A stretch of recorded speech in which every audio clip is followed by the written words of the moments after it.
Stem podcast series में आपका स्वागत है। स्टेम यानी science, technology, engineering, mathematics and medicine, वो क्षेत्र जो किसी भी देश की तरक्की में अहम भूमिका निभाते हैं।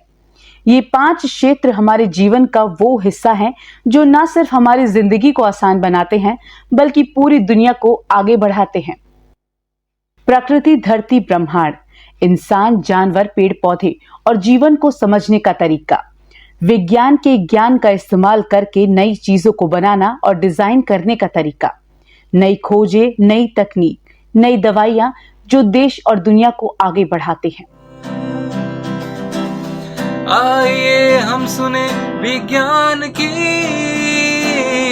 अनकही कहानियां। क्या आपने कभी सोचा है कि हमारे वैज्ञानिक दिन रात जो रिसर्च करते हैं उस अमूल्य डेटा की सुरक्षा कौन करता है? जी हां, हम बात कर रहे हैं साइबर सुरक्षा यानी साइबर सिक्योरिटी की, जो सिर्फ एक पासवर्ड और सोशल मीडिया तक सीमित नहीं रही। भारत में वैज्ञानिकों की संख्या लगभग 3 से 4 लाख के बीच हो सकती है। हालांकि ये संख्या विभिन्न स्रोतों और परिभाषाओं के आधार पर भिन्न हो सकती है। हर साल भारत और दुनिया के लाखों वैज्ञानिक लाखों गीगाबाइट डेटा इकट्ठा करते हैं, जिसमें कि मौसम की जानकारी, जैविक शोध, स्पेस मिशन या फिर मेडिकल ट्रायल्स हैं। सोचिए, अगर ये डेटा चोरी हो जाए, हैक हो जाए या गलत हाथों में चला जाए तो इसका असर सिर्फ एक लैब पर नहीं, साइंटिस्ट पर नहीं, देश पर नहीं बल्कि पूरी मानवता पर पड़ सकता है। इसलिए वैज्ञानिक संस्थान आजकल खास सॉफ्टवेयर, एन्क्रिप्शन टेक्नोलॉजी और फायरवॉल्स का इस्तेमाल करते हैं। डेटा को सुरक्षित रखने के लिए बैकअप, मल्टी फैक्टर ऑथेंटिकेशन और क्लाउड सुरक्षा जैसी चीजें जरूरी बन गई हैं।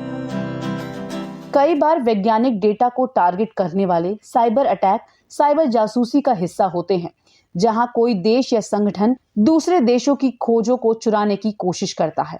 तो अगली बार जब आप विज्ञान में किसी बड़ी खोज के बारे में सुने तो याद रखिए, उसके पीछे सिर्फ बुद्धि नहीं, सुरक्षा भी काम कर रही होती है। साइबर सिक्योरिटी, साइंटिफिक डेटा के प्रोटेक्शन के बारे में सब जानने और समझने के लिए आज हमारे साथ मौजूद हैं Aryabhatta research institute of observational sciences यानी एरीज में कंप्यूटर इंजीनियर ई के पद पर कार्यरत इंजीनियर मोहित जोशी। सबसे पहले हम जानेंगे इंजीनियर मोहित जोशी के बारे में। मेरा नाम मोहित कुमार जोशी है और मैं एरीज में कंप्यूटर इंजीनियर ई के पद पे वर्तमान में काम कर रहा हूँ और सन 2008 से मैं एरीज में हूँ और लगभग 16 साल मुझे एरीज में काम करते हुए हो गए हैं। और मुख्य रूप से इस समय मेरा काम एरीज की जो नेटवर्क और साइबर सिक्योरिटी है उनका पॉलिसी बनाना और उनका रखरखाव करना और कैसे इंस्टीट्यूट को कनेक्टेड रखा जाए, इन सब पे काम करना है। मैंने अपना जो भी एजुकेशन लिया वो पूरा गवर्नमेंट इंस्टीट्यूट से लिया हुआ है। तो मैं चूँकि उत्तराखंड के ही एक बहुत ही सुंदर सा हिल स्टेशन है उत्तराखंड में, नैनीताल के पास में ही रामगढ़, वहाँ का रहने वाला हूँ, पैदा वहीं हुआ। तो मेरी जो प्राइमरी एजुकेशन हुई वहीं के सरकारी प्राइमरी पाठशाला से हुई। उसके बाद मैंने अपना 12th जिसको इंटर बोलते हैं वो GIC government inter college Almora से किया, वो भी उत्तराखंड में ही है। मैंने अपना ग्रेजुएशन BSc भी अल्मोड़ा कॉलेज से ही किया है और उसके बाद मैंने अपना जो इंजीनियरिंग या MCA मेरा जो डिग्री है वो भी मैंने कुमाऊं इंजीनियरिंग कॉलेज, जो एक उत्तराखंड का एक प्रख्यात इंजीनियरिंग कॉलेज है, वहाँ से अपना पूरा किया है। और उसके बाद कुछ समय कुछ अन्य संस्थानों में काम करके लगभग 16 साल से मैं एरीज में काम कर रहा हूँ। इंजीनियर मोहित जोशी ने हमें बताया कि कैसे AI, साइबर क्राइम और एडवांस टेक्नोलॉजी वाली एरा में रिसर्च एक्टिविटीज को प्रोटेक्ट किया जा सकता है। तो जैसा आप जान रहे हैं, एरीज जो है एस्ट्रोनॉमी और एटमॉस्फेरिक साइंस के फील्ड में एक प्रीमियर रिसर्च इंस्टीट्यूट है और कई देशों के साथ हमारा कोलैबोरेशन है। और हमारी अभी वर्तमान में आप जानते ही हैं कि 3 यूनिट्स हैं। एक हमारा नैनीताल में हेडक्वार्टर है एरीज मनोरा पीक, इसके अलावा हमारी एक लैब है जहाँ पे एशिया का सबसे बड़ा टेलीस्कोप है एरीज देवस्थल। इसके अलावा हमने एक छोटा सा डेटा सेंटर हल्द्वानी नाम की एक जगह है वहाँ पे खोला हुआ है। तो हमारा मेन जो प्राइमरी ऑब्जेक्टिव रहता है कि हमारी ये तीनों साइट्स वेल कनेक्टेड रहें। और चूँकि जोग्राफिकल पॉइंट ऑफ व्यू से हमारा जो नैनीताल और देवस्थल है थोड़ा सा रिमोट प्लेस है, तो हमको हमेशा ये चैलेंज रहता है कि हम कैसे अपनी साइट्स को कनेक्टेड रखें। तो उसके लिए हम गवर्नमेंट के जो प्रोजेक्ट्स हैं, नेशनल नॉलेज नेटवर्क, एक 1 गीगा का एक कनेक्टेड नेटवर्क है, उस पर हम लोग काम करते हैं। और इसके अलावा गवर्नमेंट की ही नेशनल इंफॉर्मेटिक्स सेंटर की मदद से हम अपना ईमेल सेटअप और बाकी सारी सुविधाएं प्रयोग करते हैं। तो इन दोनों जो एनकेएन का जो गवर्नमेंट का प्रोजेक्ट है और एनआईसी का जो प्रोजेक्ट है, मैं उन दोनों को यहाँ पे एज ए नोडल ऑफिसर काम कर रहा हूँ। तो मुख्य उद्देश्य तो ये रहता है कि संस्थान की जो रिसर्च एक्टिविटीज़ हैं, हमारा जो डेटा है वो आर्काइवल फॉर्म में रहे और प्रोटेक्टेड रहे। और क्या है कि ये जो डेटा है ये एक साइंटिफिक कम्युनिटी के लिए है, तो कभी भी साइंटिफिक कम्युनिटी को वो डेटा चाहिए तो आपको उनको वो डिलीवर करना है। तो उसके लिए ये बहुत ज़रूरी है कि आपका जो नेटवर्क है या आपका जो सिस्टम है वो अप टू डेट रहे और किसी भी तरीके से किसी भी यूज़र को काम करने में परेशानी ना हो। तो हमारी कोशिश ये रहती है कि हम हमारे सिस्टम को, हमारे नेटवर्क को और हमारी साइबर सिक्योरिटी को अप टू डेट रखें। देखिए, आज का समय आर्टिफिशियल इंटेलिजेंस AIML का समय है। छोटे से छोटा बच्चा भी इतने सारे टूल्स इजीली आउटसोर्स्ड अवेलेबल हैं कि कोई भी कुछ भी करने में सक्षम है।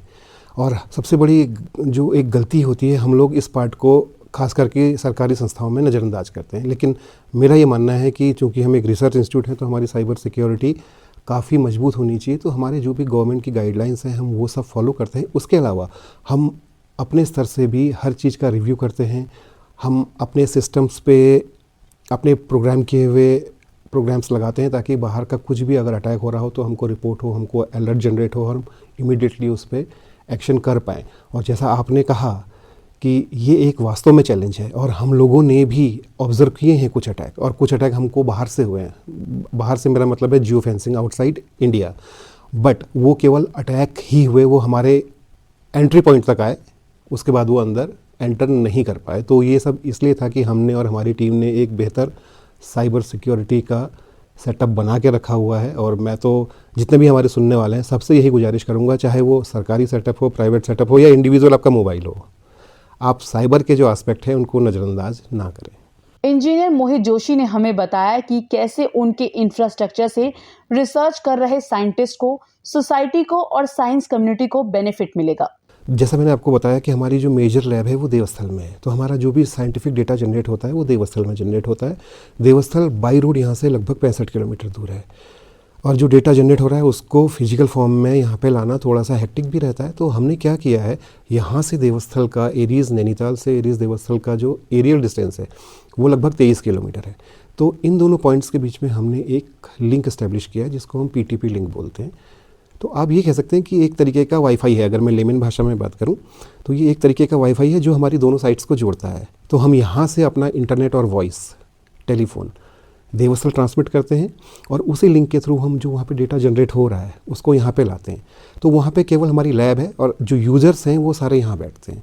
तो आपने जो भी काम किया, आपका जो भी डेटा जनरेट हो रहा है, तो ओवर द नाइट आपने जो भी काम किया वो नेक्स्ट डे या नेक्स्ट टू नेक्स्ट डे यहाँ पे अवेलेबल रहता है। तो जिससे हमारी जो यूज़र कम्युनिटी है वो अप टू डेट रहती है और डेटा उनके पास हर समय अवेलेबल रहता है। इंजीनियर मोहित जोशी ने हमें बताया कि साइबर सिक्योरिटी के पॉइंट ऑफ व्यू से हम कहाँ स्टैंड करते हैं।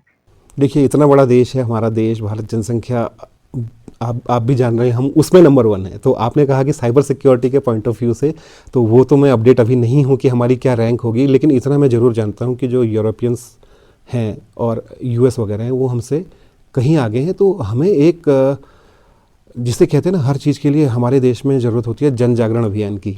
तो मुझे लगता है वो साइबर सिक्योरिटी के लिए भी स्कूली लेवल से, जो स्कूल के बच्चे होते हैं, हम उनको वहीं से अलर्ट करें कि हाँ, आप ये सब इस्तेमाल कर रहे हैं, आपके पास आज के डेट में ये सारे टूल हैं, बट आप इनके जो साइड इफ़ेक्ट हैं, आपका जो पर्सनल डेटा है या आपकी जो पर्सनल लाइफ है वो कैसे हैम्पर हो सकती है, उसके बारे में भी वो अवेयर रहें। हालांकि गवर्नमेंट बहुत सारी स्कीम्स ला रही है और उनका फ़ायदा भी है, हम तो सरकारी सेटअप में देख रहे हैं ये सब।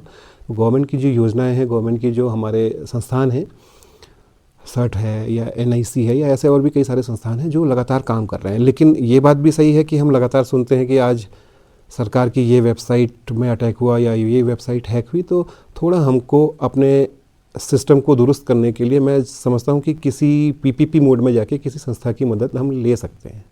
इंजीनियर मोहित जोशी ने हमें बताया कि आने वाले समय में उनका रिसर्च एरिया और प्रोजेक्ट क्या हो सकता है। अभी हमारा एक एम्बिशियस प्रोजेक्ट हम विचाराधीन है, अभी इसका नाम हम एस्ट्रोपार्क दे रहे हैं। तो हमारी कोशिश ये है, हमारा जो डेटा जनरेट हो रहा है या उस डेटा पे जो रिसर्च हम लोग कर रहे हैं और उसके क्या एनालिसिस आ रहे हैं। अभी होता क्या है कि most of the outputs are limited to scientific community. तो जनरल पब्लिक को उसके बारे में बहुत ज़्यादा अवेयरनेस नहीं है। तो हम हल्द्वानी में, चूँकि नैनीताल और देवस्थल दोनों रिमोट प्लेस है, रिमोट इन द सेंस कि लोगों का पहुंचना, हमारा इंस्टीट्यूट पे पहुंचना थोड़ा सा मुश्किल रहता है, तो हम कोशिश कर रहे हैं हल्द्वानी जो एक प्लेन में बसी हुई जगह है वहाँ पे एक एस्ट्रो पार्क नाम से एक सेटअप करें, और हमारा जो भी साइंटिफिक आउटपुट है वहाँ पे हम एक डेटा सेंटर, एक क्लास के फॉर्मेट में बनाएं, और ये फैसिलिटी अभी एस्ट्रोनॉमी के क्षेत्र में इंडिया में कहीं भी उपलब्ध नहीं है। तो इस पे काम हमारा चल रहा है। तो उसका मुख्य उद्देश्य ये है कि टीचर्स को भी अवेयर किया जाए, और साथ ही साथ जो अंडर ग्रेजुएट या पीजी के लोग हैं उनको भी एस्ट्रोनॉमी के बारे में जागरूक किया जाए। और उसका सबसे बढ़िया तरीका ये है कि आप क्या काम करते हैं उसको आप डे टू डे बेसिस पे या वीकली बेसिस पे लोगों के सामने रखें, क्योंकि मैंने जो आज काम किया वो लोगों तक 5 साल बाद जाए, 6 साल बाद जाए, तो आज के समय में उस बात की उपयोगिता खत्म हो जाती है। तो उद्देश्य ये है कि जो काम हम आज कर रहे हैं वो हमारे जो अगली पीढ़ी है उसके बीच उतनी ही जल्दी चला जाए, ताकि वो भी हमसे बेहतर आइडिया के साथ उस पर काम कर सकें और हमारी जो आने वाली वैज्ञानिक पीढ़ी है उसको मजबूत कर सकें। बहुत ही सुंदर पहल है, मैं तो मानता हूँ। और ख़ासकर अगर मैं अपने संस्थान के माध्यम से बात करूँ, क्योंकि एस्ट्रोनॉमी में बहुत ही कम संस्थान है भारत में, या बहुत ही कम लोग हैं। अगर मैं ये कहूँ कि एस्ट्रोनॉमी में भारत में जितने लोग हैं तो सब लोग एक दूसरे को व्यक्तिगत तौर से जानते हैं, तो अब आप मेरी इस बात से अंदाज़ा लगा सकते हैं कि ये कितना छोटा एक डोमेन है। तो जो आप कह रहे हैं कि सरकार उसको आम जन तक लाना चाह रही है, तो हम तो इस पहल का सम्मान करते हैं और भरपूर हम कोशिश कर रहे हैं कि कैसे उसको आम जन के बीच में लेके आया जाए, और सबसे बड़ा माध्यम उसके लिए पब्लिक आउटरीच और स्कूल के बच्चे ही हैं। आइए हम सुने विज्ञान की अनकही कहानियां। स्टेम पॉडकास्ट की इस श्रृंखला को उत्प्रेरित और समर्थन दिया है भारत सरकार के राष्ट्रीय विज्ञान एवं प्रौद्योगिकी संचार परिषद ने।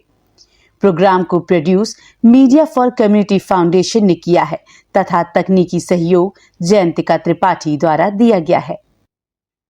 तो दोस्तों, उम्मीद है कुछ नया जानने को मिला होगा। अपना ख्याल रखिए, तब तक के लिए खुश रहिए। अलविदा।